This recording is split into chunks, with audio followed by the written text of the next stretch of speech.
मैं प्रशांत कुमार आपका स्वागत करता हूं अपने YouTube चैनल भगवान बुद्ध की शिक्षाएं में। पिछले एपिसोड में हमने जाना सिद्धार्थ गौतम के देश छोड़ जाने के प्रस्ताव के बारे में। आज के एपिसोड में हम बात करने वाले हैं प्रवज्जा ही समाधान।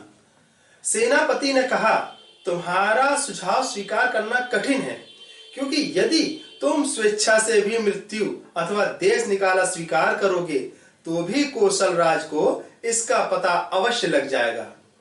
वह निश्चय पूर्वक इसी परिणाम तक पहुंचेंगे कि शाक्यों ने ही दंड दिया होगा और तब वह शाक्य संघ के विरुद्ध कार्रवाई कर देंगे। यदि इसमें कठिनाई है तो मैं आसान उपाय सुझा सकता हूं, सिद्धार्थ गौतम ने उत्तर दिया। मैं परिव्राजक बनकर देश छोड़ सकता हूं, वह भी तो एक प्रकार का देश निकाला ही तो है। सेनापति ने सोचा कि यह एक अच्छा समाधान है, किंतु उसे अभी भी संदेह था कि सिद्धार्थ इसे कार्य रूप में परिणत कर सकेगा। इसीलिए सेनापति ने सिद्धार्थ से पूछा, बिना अपने माता पिता और पत्नी की अनुमति से तुम परिव्राजक कैसे बन सकते हो? सिद्धार्थ ने उसे विश्वास दिलाया कि वह अनुमति प्राप्त करने का भरसक प्रयत्न करेगा और कहा, मैं वचन देता हूं कि चाहे अनुमति मिले और चाहे ना मिले, मैं तुरंत देश छोड़ दूंगा।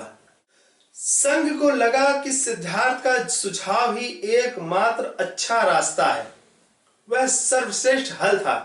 अतः संघ ने उसे स्वीकार कर लिया। कार्यवाही की समाप्ति होने पर संघ विसर्जित होने को ही था कि एक तरुण शाक्य अपने स्थान से खड़ा हुआ और बोला, कृपया मेरी बात सुने, मुझे कुछ महत्वपूर्ण बात करनी है। बोलने की अनुमति मिली तो उसने कहा, मुझे इसमें तनिक भी संदेह नहीं है कि सिद्धार्थ गौतम अपने वचन का पालन करेगा और तुरंत देश छोड़कर चला जाएगा। मैं बहुत चिंतित हूं। अब जब सिद्धार्थ शीघ्र ही आंखों से दूर हो जाएगा तो क्या संघ कोलियों के विरुद्ध युद्ध की घोषणा के प्रस्ताव को तुरंत कार्यान्वित करेगा? मैं चाहता हूं कि संघ इस पर गंभीरता से विचार करे। कुछ भी हो, कौशल राज को सिद्धार्थ के देश निकालने का पता लग ही जाएगा।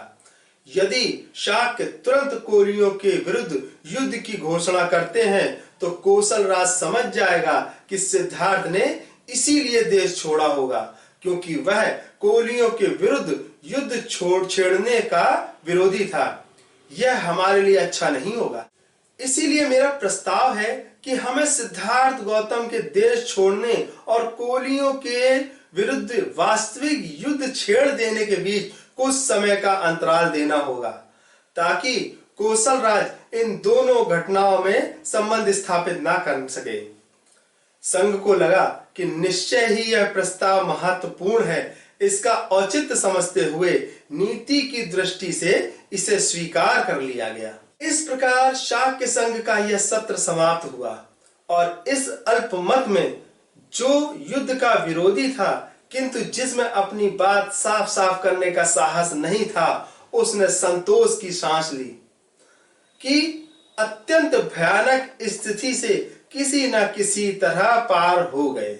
आपको हमारा आज का यह एपिसोड कैसा लगा? अपनी राय हमें कमेंट सेक्शन में जरूर बताएं। आगे आप किस संबंध में वीडियो देखना चाहते हैं, हमें यह भी कमेंट सेक्शन में बताएं। हमारे चैनल को सब्सक्राइब करें, वीडियो को ज्यादा से ज्यादा शेयर करें और घंटी का बटन अवश्य दबाएं, ताकि हमारे वीडियो के नोटिफिकेशन आप तक आसानी से पहुंच सकें। इन्हीं शब्दों के साथ मैं प्रशांत कुमार आपसे अनुमति चाहूंगा। जय भीम, नमो बुद्धाय।